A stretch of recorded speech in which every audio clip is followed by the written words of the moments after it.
નમસ્કાર મિત્રો, હું હરિવર્ધન ચોકસી આપ સૌનું સ્વાગત કરું. મિત્રો, આજના વિડીયોમાં આપનું ખૂબ ખૂબ સ્વાગત.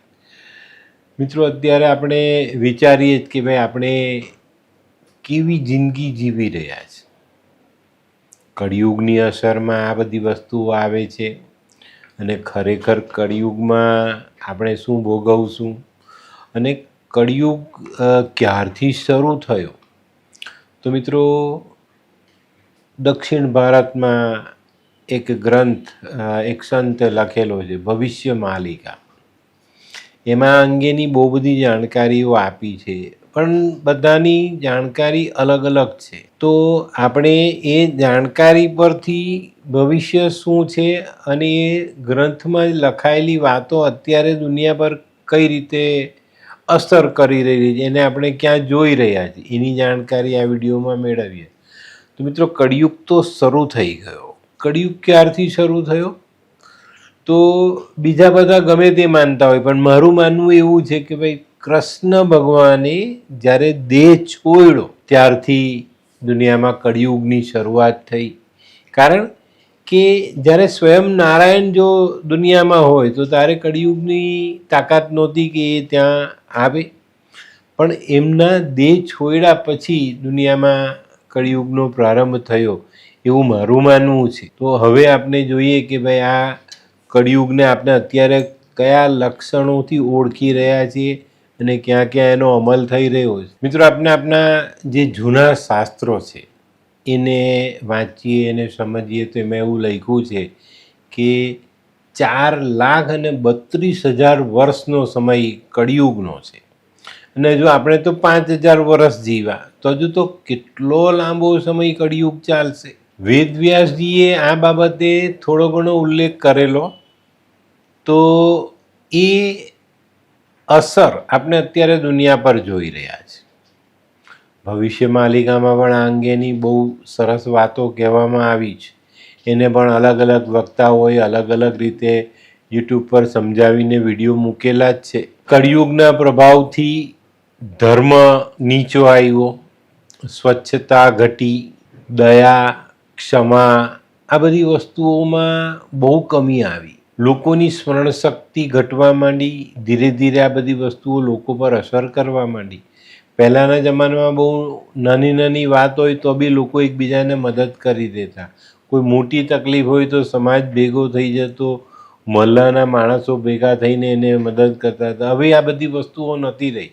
અત્યારે કળિયુગ એવો છે કે ભાઈ કોઈને વાગ્યું છે તેને ઉંચકીને હોસ્પિટલ લઈ જવાની કોઈ ચિંતા નથી કરતું, પણ એનો વિડીયો ઉતારી અને સોશિયલ મીડિયા પર મૂકવાની તૈયારી કરતા હોય છે. તો આનું નામ કળિયુગ. અત્યારે લોકોની યાદશક્તિ ઘટી. 10 વર્ષનું બાળક કેલ્ક્યુલેટર વગર કે કોલેજમાં ભણતો વિદ્યાર્થી મોબાઈલ કે કેલ્ક્યુલેટર વગર કોઈ અભ્યાસ આગળ વધારી નથી શકતો, ગણતરી નથી કરી શકતો. પહેલાંના જમાનામાં એવું હતું કે એક વ્યક્તિ એક રસ્તેથી ગુજરી જાય, ચાલી જાય ત્યાંથી, બીજી વખત એને યાદ રહેતું કે હું આ જ રસ્તે આવું. આજે જીપીએસ આવી ગયું. જીપીએસ વગર કોઈ કામ થતું નથી, કોઈ રસ્તા શોધી નથી શકતું. અને મિત્રો, આજે જો કોઈ મોટો એક્સિડન્ટ થાય ને તો ત્યાં ઊભેલા બધા જ માણસોના મોબાઈલ હાથમાં આવી જાય અને વિડીયો ઉતારે છે, પણ એને મદદ કરવાની વૃત્તિ મરી પરવારી. તો આ કળિયુગનો પહેલો પોઈન્ટ આપણે ગણીએ, જેની અસર આપણે આપણા વાસ્તવિક જીવનમાં, અત્યારના જીવનમાં જોઈ રહ્યા છે. એના પછી બીજો સંકેત જોઈએ કળિયુગનો. તો પહેલાં કોઈના સંબંધો બંધાતા, લગ્ન કે એ કોઈ પણ એવા સંબંધોમાં આગળ વધાતું તો એનું ખાનદાન જોવાતું. દીકરી આપવી છે તો દીકરીને માટે સામેના વરરાજાનું ખાનદાન જોવાતું, એનું મોસાળ જોવાતું. લોકો પૂછતા કે ભાઈ આ કેવું છે, બાપ દાદાનું નામ કેવું હતું, એનું ભૂતકાળ કેવો હતો, એની પર ચાલતું. આજે પૈસા જોવાય છે. કોની પાસે કેટલા પૈસા છે, છોકરાને છોકરી આપવી છે તો એનું પેકેજ કેટલું છે, દર મહિને કેટલું કમાય છે, આ જોવાય છે. આ પણ કળિયુગનો પ્રભાવ છે. આજે આપણે ઘણી જગ્યા પર જોઈએ કે હોશિયાર બ્રિલિયન્ટ છોકરાઓ પાછા પડી ગયા ને ડોબા છોકરાઓ પૈસાના જોરે આગળ વધી ગયા. આજે એક સારો વિદ્યાર્થી પણ જો એની પાસે આર્થિક પરિસ્થિતિમાં કંઈ નબળાઈ છે તો એ આગળ નથી વધી શકતો. એની આવડતનું કે એના ગુણનું, એના અભ્યાસનું કોઈ તારણ કાઢતું નથી, એ ત્યાં જ પડી રહી. પણ એક નબળો વિદ્યાર્થી પણ એની પાસે પૈસા છે, તે રેન્ક લઈ આવે છે, સર્ટિફિકેટ લઈ આવે છે, ડિગ્રી લઈ આવે છે અને આગળ વધે છે. અહીંયા પૈસાનું જોડ તો પહેલાં આવડત જોવાથી હવે પૈસો જોવાય છે. આ કળિયુગનો બહુ મોટો સંકેત છે. મિત્રો, આજે ન્યાય પૈસાથી તોલાય છે. આપણા સમાજમાં એવા વકીલો છે જે કહે છે કે જા ખૂન કરી આવ, હું તને બચાવી લઈશ, આટલા પૈસા થશે. તો આજે આ બાબતો પણ કળિયુગમાં આવી ગઈ. પહેલાં સચ્ચાઈ હતી, ન્યાય હતો, હવે પૈસાથી ન્યાય તોલાય છે. આજે સમાજમાં ડૉક્ટર એટલે ભગવાન પછી પૃથ્વી પરનો બીજો અવતાર કહેવાય ભગવાનનો, જે માણસની જિંદગી બચાવે. એ નકલી ડિગ્રી સાથે ડૉક્ટર બને છે અને માણસના સ્વાસ્થ્ય સાથે ખેલવાડ થાય છે. લગ્નમાં પણ આ વસ્તુ થાય છે કે ભાઈ એની પાસે ડિગ્રી છે, એની પાસે આટલું પેકેજ છે, આટલો પૈસો છે. ખોટી ડિગ્રીથી પણ પેલો માણસ પૈસા કમાતો હોય પણ એને લગ્નમાં સારું પાત્ર મળે. તો મિત્રો, આ એક કળિયુગનો બહુ મોટો સંકેત છે અને આ બધી વાતનો ઉલ્લેખ વેદવ્યાસજીએ પણ કર્યો છે અને ભવિષ્ય માલિકામાં પણ આનો ઉલ્લેખ કરવામાં આવ્યો છે કે આવો સમય લોકો જોશે અને આપણે જોઈ રહ્યા છીએ. તો મિત્રો, હવે જોઈએ આપણે એક ત્રીજો સંકેત જે આજે આપણે દુનિયામાં જોઈ રહ્યા છે. લગ્ન થઈ જાય છે. લગ્નમાં દાંપત્ય જીવનમાં કોઈ મીઠાશ નથી, કોઈ એકબીજાને પ્રેરણા નથી આપતું કે આપણે જીવન જીવીએ, આવું જીવીએ. પણ મોટાઈ પર ચાલે છે. જે દીકરીએ લગ્ન કર્યા, સામેના પાત્ર પાસે નામ છે, સમાજમાં પ્રતિષ્ઠા છે, પૈસો છે, તો જોડાઈ જાઓ, આપણને એનો લાભ મળશે. દાંપત્ય જીવન આની પર ટકેલું છે. બંને એકબીજાની સાથે આવા વિચારોથી જોડાય છે કે ભાઈ આની પાસે ડિગ્રી છે, આની પાસે પૈસો છે. પેલો વ્યક્તિ એવું વિચારે કે ભાઈ મને રૂપાળી બહુ મળી ગઈ, મને હવે કંઈ ચિંતા નથી, પૈસો છે ને. તો આ કળિયુગની વાત આવી. ન્યાયમાં નાનો માણસ છે ને કંઈ ગુનો થયો તો એનો કેસ ફટાફટ પતી જાય, સજા થઈ જાય અને કેસ પૂરો થઈ જાય. અને કોઈ મોટા વ્યક્તિ, પૈસાદાર વ્યક્તિઓ, નામાંકિત વ્યક્તિઓએ ગુનો કર્યો તો એ કેસ વર્ષો સુધી ચાલે અને એ કેસ ક્યારે પૂરો થાય એ લોકોને ખબર નથી પડતી. એ અંગેની બહુ લાંબી ચર્ચાઓ ચાલતી નથી અને એ કેસ પૈસાના જોર પર દબાઈ જાય. તો આ વસ્તુ પણ ભવિષ્ય માલિકામાં લખાયેલી જ કે ભાઈ પૈસાથી ન્યાય તોલાશે અને આજે તોલાય છે. વ્યાપારમાં જે માણસ દગો કરવાની હિંમત રાખે તે મોટો વેપારી. આજે છે એવું ઘણી બધી જગ્યા પર આપણે જોઈએ છે કે પેલો વેપારી કંઈક લાલચ આપીને ફસાવે, દગો કરીને પેલાને ના કહી દે, એના પૈસા ચાઉ થઈ ગયા. એનાથી એક ડગલું આગળ વિચારીએ ને તો કળિયુગનો પ્રભાવ કયો? કળિયુગમાં આ એક બહુ મોટી વસ્તુ છે. તમે જનેવ પહેરી એટલે બ્રાહ્મણ, જનેવ પહેરો એટલે તમે બ્રાહ્મણ. એના ગુણ જોવા પડે, એના સંસ્કાર જોવા પડે, એની આવડત જોઈએ. આપણા વેદ પુરાણોની એની જાણકારીની પાસે છે કે નથી તે એ બ્રાહ્મણ. આજે એ નથી જોવાતું. જનેવ પહેરેલી છે એટલે બ્રાહ્મણ, પછી એ ભલે ખોટું કામ કરે. કળિયુગના જે પ્રભાવ છે ને તે વર્ષો પહેલાં લખાઈ ગયેલા છે પણ આપણે એને સાંભળ્યા નહીં, વાંચ્યા નહીં, એને જીવનમાં જોયેલા પણ નહીં. બ્રાહ્મણની ઓળખ વેદોના જ્ઞાનથી, આપણા પુરાણોના જ્ઞાનથી થાય. આજે કેવું છે બજારમાં ખબર? અત્યારે આપણે જોઈએ તો પેલા મોટિવેશનલ સ્પીકરો આવી ગયા જે શબ્દોની માયાજાળ રચીને સામેના માણસના મગજમાં કંઈક ને કંઈક ઠસાવી જાય. એ મોટો વક્તા. એમાંથી શું શીખવાનું છે, એ શું શીખવે છે ખબર નથી. એના ક્લાસીસ ચાલે, એના ક્લાસીસમાં બી આપણે આ જ શીખવવામાં આવે. મર્સિડીઝ ભાષા વાપરો એવું આજના ગુરુઓ કહે છે. જે વ્યક્તિ શબ્દનો સારો ખેલ કરી શકે તે વિદ્વાન આજના કળિયુગમાં. અને જેની પાસે ખરેખર જ્ઞાન છે, વેદોની જાણકારી છે, પુરાણોની જાણકારી, એને કોઈ સાંભળવા તૈયાર નથી. કારણ કે સત્ય બધા હાથમાં ઝંડો ઊંચો કરીને ચાલે છે પણ જ્યારે સત્ય પીરસાય છે ત્યારે કોઈને ભાવતું નથી.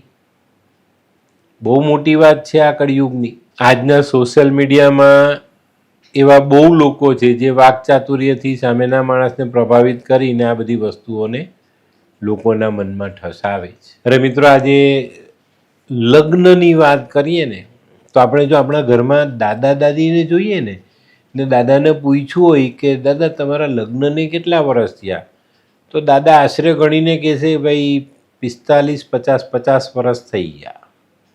કોઈના 60 થાય, કોઈના 65 થાય. અને આજના આ કળિયુગમાં લગ્નનું જે ચલણ છે, એનો જે સમય છે એ સરેરાશ 3 વર્ષનો છે. સરેરાશ એક જણો 20 વર્ષ જીવો લગ્ન જીવનને, તો બીજો 10 દિવસ જીવો. 10મા દિવસે છૂટાછેડાનો કેસ થાય અથવા છૂટા થઈ જાય અન્ડરસ્ટેન્ડિંગથી. તો કેટલા દિવસ લગ્ન જીવન ચાલ્યું? તો આ જે સમય છે ને એનું નામ કળિયુગ છે. અને એ આજે આપણે નરી આંખે જોઈ રહ્યા છે. આપણી સામે આ ઘટનાઓ ઘટી રહેલી છે.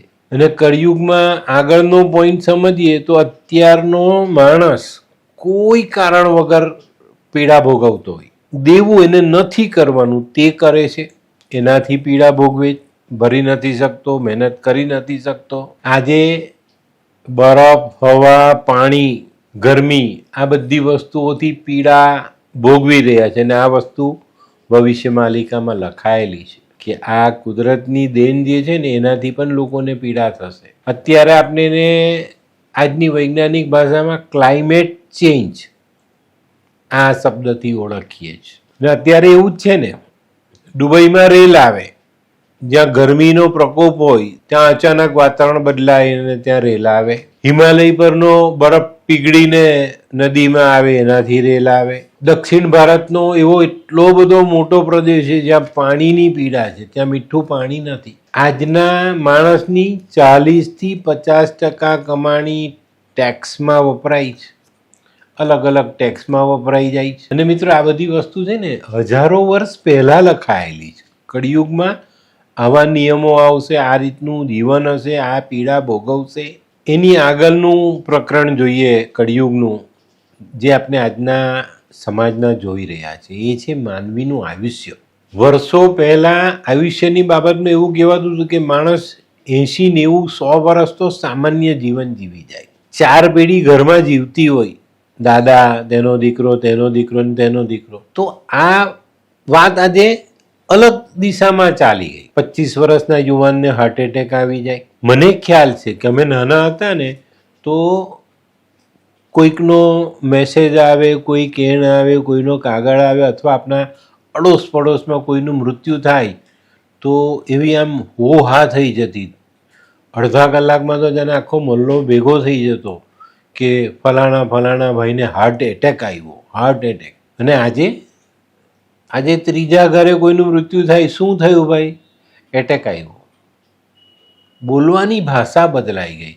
આજે એટેકનું કોઈને નવાઈ જ નથી એટેકની. એમ હાલતા ચાલતા કોઈ બી માણસના મોઢે આપણે સાંભળી શકીએ કે ભાઈ આ ભાઈને એટેક આવી ગયો.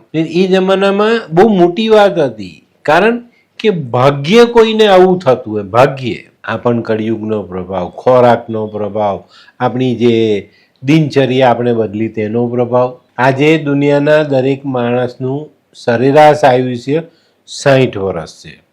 ભવિષ્ય માલિકામાં એવું લખ્યું છે કે 40-45 વર્ષ સરેરાશ આયુષ્ય થઈ જશે. હવે વિચારો કે માણસ શું જીવશે ને શું જીવન જોશે. આજે જન્મેલા બાળકને ડાયાબિટીસ આવે, 25 વર્ષના યુવાનને કેન્સર થાય, એનો કોઈ ઈલાજ ન કરી શકે.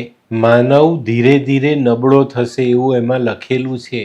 કળિયુગનું જે વર્ણન છે ભવિષ્ય માલિકામાં, વેદવ્યાસજીએ પણ લખ્યું છે કે ભાઈ આવું થશે, તો એ પણ આપણે ભોગવી રહ્યા છે. આપણે અત્યારે એક વસ્તુ માર્ક કરવાની છે. આજનું બાળક દોડી નથી શકતું, રમી નથી શકતું, રમવા ગયું તો અડધો કલાકમાં થાકી જાય છે. આજે જ મારી પાસે આ કુંડળી આવી, 11 વર્ષનું બાળક છે, થાકી જાય છે.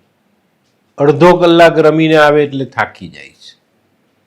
ને આજના દરેક ઘરોમાં આ વાત બને છે. બાળક રમીને આવે એટલે સોફા પર કે પલંગ પર નાખે છે, પડતું મૂકે છે ને હા કરીને બેસે છે. 40-50 વર્ષ પહેલાં આ વસ્તુ ક્યાં હતી? ત્યારે ભાગતા દોડતા છોકરાઓ આપણે જોતા હતા અને રમત જ એ હતી એમ. અને રમતા હતા, શરીરનું લોહી ફરતું હતું, ખાવાનું પચતું હતું ને શરીર મજબૂત હતા. તો આજના કળિયુગમાં 10 વર્ષનું બાળક થાકી જાય છે. આ એકદમ કળિયુગનો પેલો જે સમય આપણે ભોગવવાનો ને તેની શરૂઆત થઈ ગઈ. આજના બાળકનો સ્ટેમિના બહુ ઓછો, બાળકો કમજોર થતા ચાલ્યા, વિકાસ ઘટી ગયો, શારીરિક વિકાસ આજે નથી. ખડતલ બાળકો બહુ ઓછા જોવા મળે છે આજે. રમત રમવાની ક્ષમતા ઘટી જાય તો એ કળિયુગ જ કહેવાય ને. એની આગળનો પોઈન્ટ જોઈએ તો આપણા દેશમાં નહીં, દુનિયાના દેશમાં જે નેતાઓ છે, આખી દુનિયાના દરેક દેશોમાં દરેક એમાં આ વાત આવી ગઈ. રાજા જે છે તે બધા લૂંટારા થઈ ગયા. કઈ રીતે લોકોના પૈસા લૂંટવા એની યોજના બનાવે, પ્રજાની સંપત્તિ લૂંટે. અરે સંપત્તિની સાથે કોઈ સારી સ્ત્રી જોઈ તો એને લૂંટવાનો પ્રયાસ ચાલુ થઈ ગયો, લૂંટે છે. આ કોઈ ચોક્કસ વ્યક્તિ માટેની વાત નથી, મેં કીધું ને આખી દુનિયા માટેની વાત છે. દુનિયાના નેતાઓ આ ટાઈપના થઈ ગયા. સાધુ મોટા મોટા એમાં કૌભાંડો નીકળવા માંડ્યા. જે બધા ગુરુ થઈને બેઠેલા તેના કંઈક મોટા ભવાડા આપણા દેશમાં પણ નીકળ્યા. આર્થિક બાબતોમાં ઠગાઈ થવા માંડી, ચોરી ચાલે, ઠગાઈ ચાલે. અરે આપણા રામ મંદિરને બી તો ક્યાં છોડ્યું, એમાં પણ આ વસ્તુ થઈ. જેમાં વ્યવસ્થિત કામ થવું જોઈએ. ભગવાન રામની આટલા 500 વર્ષ પછી નરેન્દ્રભાઈએ જે મહેનત કરીને રામ મંદિર બનાવ્યું, ત્યાં પણ આવું, ત્યાં પણ કેટલી મોટી ઠગાઈ થઈ. ભગવાનના ધામમાં પણ ચોરી થશે એવું લખાયેલું છે એમાં, કળિયુગના એમાં થઈ રહેલી છે, આપણે જોઈ રહ્યા જ. જેની પાસે સત્તા છે ને તેનો દુરુપયોગ કરે છે લોકો. અને અત્યારે તો એવું થઈ ગયું, આપણે છેલ્લા કેટલા વર્ષોમાં જોયું, કેટલા બધા રાજ્યોમાં, આપણા ભારતના ઘણા બધા રાજ્યોમાં આવા ઘણા બધા બાબાઓ પકડાયા, એના આશ્રમોમાં ખોટા કામો થયા, કેટલા બધાને સરકારે પકડા, સજા કરી, કેટલા જેલમાં છે, કેટલા છૂટ્યા, ઘણું બધું થયું. તો આ કળિયુગનો પ્રભાવ થયો. એની આગળ ચાલીએ ને તો આગળનો પોઈન્ટ જોઈએ ને તો ઘર આશ્રમ જેવા થઈ ગયા ને આશ્રમ 5 સ્ટાર હોટલ જેવા થઈ ગયા. આ હકીકત છે. આજે મેં એવા ઘણા લોકોને જોયા છે, 2-4 દિવસ આશ્રમ ફરી આવું, આશ્રમોમાં 5 સ્ટાર જેવી સગવડો થઈ ગઈ, ત્યાં આરામ કરે છે લોકો. આજે જંગલોનો નાશ થાય છે અને આજનો કાબેલ માણસ બીજાના કયામાં કામ કરે છે. આ કળિયુગ છે. હવે પછીનું જે માનવીનું જે શરીરનું સ્ટ્રક્ચર છે ને એ બદલાતું જશે. પહેલાંના જમાનામાં એવું કહેવાતું કે ભાઈ આમ લાંબા ચોડા 6-7 ફૂટ તો પેલી સામાન્ય હાઈટ હતી, તો માણસ ધીરે ધીરે બટકો થતો ચાલ્યો, એની હાઈટ ઘટતી ચાલી. આગળ જતાં જતાં હજુ જો એમાં ઘટશે તો માણસમાં તાકાત જ નથી રહેવાની. ગાયનું દૂધ, એક જમાનો હતો કે ભાઈ 15 લીટર 17 લીટર દૂધ એક ગાય આપતી, આજે 5 લીટર થઈ ગયું, 4 લીટર થઈ ગયું. યુરિયાથી દૂધ બનવા માંડ્યું. આ કળિયુગ. હવે આની આગળનો પોઈન્ટ જોઈએ તો આપણી માતૃભાષાઓ લુપ્ત થતી ચાલી. માતૃભાષાને છોડીને આપણે વિદેશી ભાષાઓને જોડી. ઇંગ્લિશ ન આવડે તો તમારી વેલ્યુ નહીં, તમને કંઈ નથી આવડતું. તમારો છોકરો કઈ સ્કૂલમાં ભણે છે? ગુજરાતીમાં ભણે છે. અરે ભાઈ એને ઇંગ્લિશમાં મૂકો. અરે ભાઈ આજે તમે તમારી માતૃભાષાને, દેશની જે રાષ્ટ્રભાષા છે એને પ્રેમ કરો, એ બોલો, એનો અમલ દુનિયામાં કરાવવાની કોશિશ કરો. પણ ના, આપણે વિદેશી ભાષા શીખવા માંડ્યા. મિત્રો, આજે મારા સાંભળવામાં એવું આવ્યું છે કે આજે આપણા ભારત દેશની જે અલગ અલગ નાના નાના પ્રદેશોની જે માતૃભાષા છે ને એમાંથી 194 ભાષા મૃતપાય થઈને બેઠેલી છે, જેને કોઈ જાણતું નથી, સાંભળતું નથી, સમજતું નથી. આજે જે ભાષા બોલાય છે ને તે ભાષા પણ તોછડી થઈ ગઈ. સામેના વ્યક્તિને કોઈ માન સન્માન આજની ભાષામાં મળતું નથી. ભારતમાં છે ને ધીરે ધીરે લાકડું નામશેષ થઈ જશે.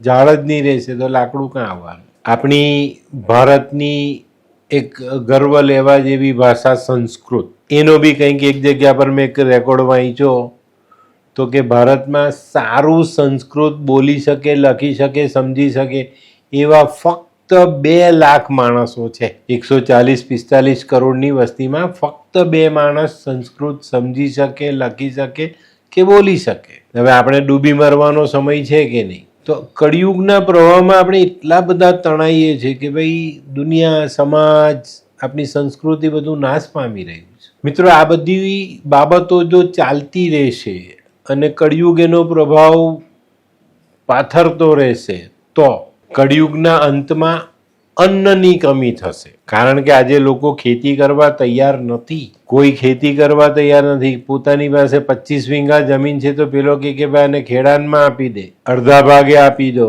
થયું તો ઠીક, નહીં તો કે કેટલાનો વીંગો? તો કે કરોડનો વેચીને 25 કરોડ લઈને બીજો ધંધો કરીએ. આની પર આવી ગયા જ લોકો આજે. તો અન્ન નહીં પાકશે તો તમે ખાશો શું? ને કળિયુગમાં આ સમય જોવાનો આવશે. આગળના સમયમાં છે ને માણસે પત્તા ખાવા પડશે, ફળફળાદી, માંસાહાર, કોઈક જાનવરને, માણસને મારીને ખાવા સુધીનો કળિયુગ આવશે. આજે છે જ ચાઇનામાં લોકો ગમે તેવા પશુને મારીને ખાય છે. આ લોકો જેનો આપણે વિચાર નથી કરી શકતા, કલ્પના નથી કરી શકતા, એ લોકો એને ખાય છે. અત્યારે આપણે જોઈએ ને તો આપણું જે ઓરિજિનલ અન્ન, ઘઉં, જુવાર, ચોખા, બાજરો, મગ, મકાઈ, મઠ, આ બધા અનાજો ઝેરી થવા માંડ્યા અને હજુ ઝેરી થતા જશે. એનો ગ્રોથ વધારવા, દાણો મોટો કરવા કે એની એ વધારવા માટે આપણે કેટલાય કેમિકલ નાખીએ છીએ. કુદરતી ખેતી મરી પરવારી.